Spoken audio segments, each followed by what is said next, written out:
शरद पवारांच्या राष्ट्रवादीचे 5 ते 6 खासदार अस्वस्थ. पृथ्वीराज चव्हाणांचा मोठा दावा, राज्यात पुन्हा खळबळ.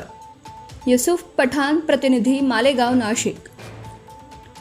महाराष्ट्राच्या राजकारणात गेल्या काही दिवसांपासून अनेक घडामोडी घडत आहेत. उद्धव ठाकरे यांच्या शिवसेनेच्या 6 खासदारांनी काही दिवसांपूर्वी शिंदेंच्या शिवसेनेत प्रवेश केला. त्यामुळे उद्धव ठाकरेंना मोठा धक्का बसला. या सर्व घडामोडी दरम्यान ऑपरेशन टायगरची मोठी चर्चा झाली. त्यानंतर काही दिवसांनी शरद पवारांच्या राष्ट्रवादीचे खासदार अमोल कोल्हे यांनी महायुतीच्या ऑफरबाबत केलेल्या एका वक्तव्यानंतर राजकीय चर्चांना उधाण आलं आहे. त्यांच्या वक्तव्यानंतर ऑपरेशन तुतारीच्या चर्चांनी जोर धरला होता. या घडामोडींनंतर आता शरद पवारांच्या राष्ट्रवादीच्या खासदारांबाबत काँग्रेसचे नेते तथा माजी मुख्यमंत्री पृथ्वीराज चव्हाण यांनी एक मोठा दावा केला आहे.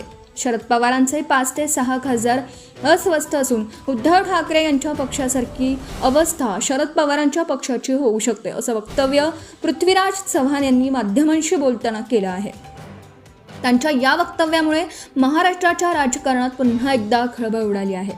पृथ्वीराज चव्हाण काय म्हणाले तर चिंताजनक बातमी निश्चित आहे. त्यांचा शरद पवारांची राष्ट्रवादी 5 ते 6 खासदार अस्वस्थ आहेत. आता ते खासदार काय करतील माहिती नाही, पण त्यासाठी त्यांच्या मागे मोदी शहा सरकार हात धुवून मागे लागलेलं आहे. विरोधी पक्ष अस्तित्वातच नसावा अशी त्यांची मोदी शहा यांची इच्छा आहे.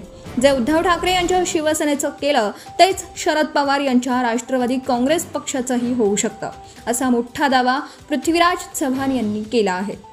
शरद पवारांच्या 5 ते 6 खासदारांना भारतीय जनता पक्षात घेण्याचा प्रयत्न आहे की एकनाथ शिंदेंच्या शिवसेनेत, असा प्रश्न पत्रकारांनी पृथ्वीराज चव्हाण यांना विचारला. यावर उत्तर देताना पृथ्वीराज चव्हाण म्हणाले की मला ते माहीत नाही, मात्र ते सोडून जाण्याच्या परिस्थितीत किंवा ते अस्वस्थ आहेत एवढंच मी म्हणत आहे.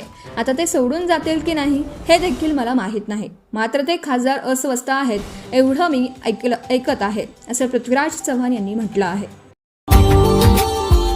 Subscribe now and press the bell icon. Never miss an update.